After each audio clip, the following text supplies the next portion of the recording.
Hello CP addicts. आज हम आपको बताने जा रहे हैं रियल केस क्राइम पेट्रोल सतर्क के एपिसोड 823, जिसका नाम है सलीम शेख्स लास्ट जर्नी, और जो टेलीकास्ट हुआ था 30 जून 2017 को। ये केस आगरा का है और इस केस की शुरुआत हुई थी 18 मई 2016 को सुबह 4:30 बजे आगरा के पास एतमादपुर थाने में।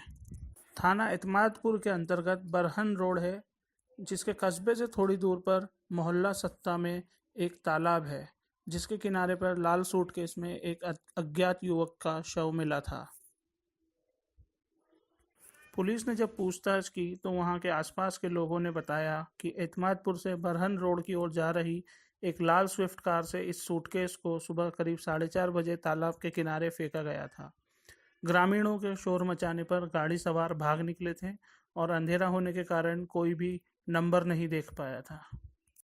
पुलिस ने जब वो शव बरामद किया तो शव की हालत काफ़ी बुरी थी तथा देखने से ही लग रहा था कि उस पर 40 से 50 बार वार किया गया है और उसके नाक और कान को काट कर अलग कर दिया गया है, जिससे पुलिस को पहली नज़र में ही अंदाज़ा हो गया था कि जो मर्डर है वो किसी न किसी इज्जत के कारण किया गया है।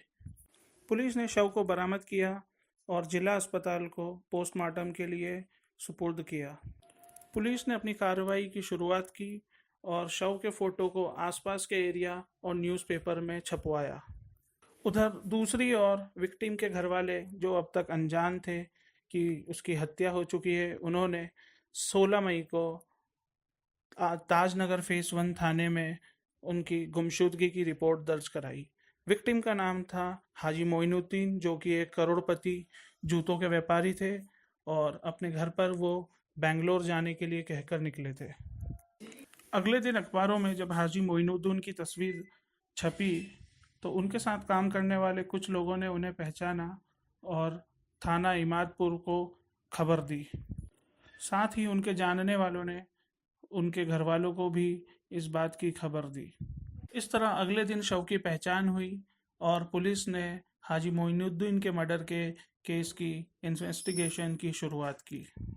शुरुआत से ही पुलिस को किसी नज़दीकी पर शक था, क्योंकि हाजी मोइनुद्दीन का किसी से भी किसी तरह का कोई झगड़ा नहीं था और शुरुआती जांच में ये सामने आया था कि उनकी कभी किसी से कोई दुश्मनी नहीं रही और वो एक नेक इंसान थे। शुरुआती इन्वेस्टिगेशन में हर जगह पर हाथ पैर मारने के बाद पुलिस को क्लू मिला कि उनके और उनके बेटे के बीच अनबन रहती थी और दोनों की आपस में बिल्कुल भी नहीं बनती थी तथा आपस में उन दोनों के बीच कई बार झगड़ा हो चुका था। इसी पॉइंट को लेकर पुलिस ने अपनी इन्वेस्टिगेशन की शुरुआत की और साथ ही जब उसके बेटे निसार की मोबाइल लोकेशन चेक की तो उसकी लोकेशन उसी लोकेशन के आसपास मिली जहां पर हाजी मोइनुद्दीन का फ़ोन आखिरी बार स्विच ऑफ हुआ था।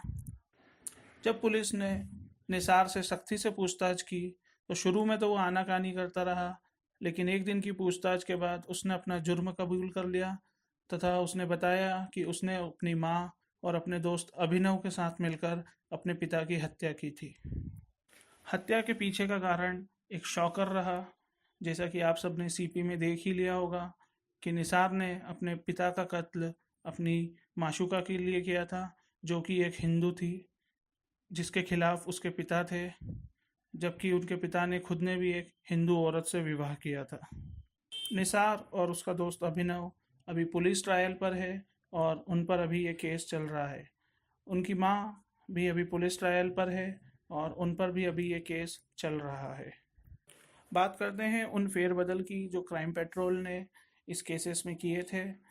रियल जो विक्टिम है उनका नाम था हाजी मोइनुद्दीन और यहाँ पर जो नाम उन्होंने बताया था वो बताया था शेख सलीम। हाजी मोइनुद्दीन के बेटे जिसने उसका मर्डर किया था का असली नाम निसार था, जबकि सीरियल में उसका नाम तनवीर था। इस केस के इन्वेस्टिगेशन ऑफिसर जो इस केस को हेड कर रहे थे वो थे ज्ञानेंद्र सिंह, जो इमादपुर थाना के सर्कल इंस्पेक्टर। निसार की माँ, जो कि इस केस में एक एक्यूज़ रही है, उनका असली नाम था रानी बेगम, जो कि इस एपिसोड में निशा बेगम बताया गया था। बात करते हैं लोकेशंस की, तो इन्होंने यहाँ पर ये नहीं बताया है कि ये केस कहाँ का था, जबकि हाजी मोइनुद्दीन जा रहे थे बेंगलोर, जिसको उन्होंने मुंबई बताया है। बात करते हैं इस केस के सबसे बड़े ट्विस्ट की, जहाँ पर बताया गया था कि इस केस को पुलिस ने क्रैक किया जब उन्हें खबरी से पता चला कि हाजी मोइनुद्दीन के मर्डर की उसे कहीं से सुपारी मिली थी, जबकि रियल में ऐसा कुछ भी नहीं हुआ था।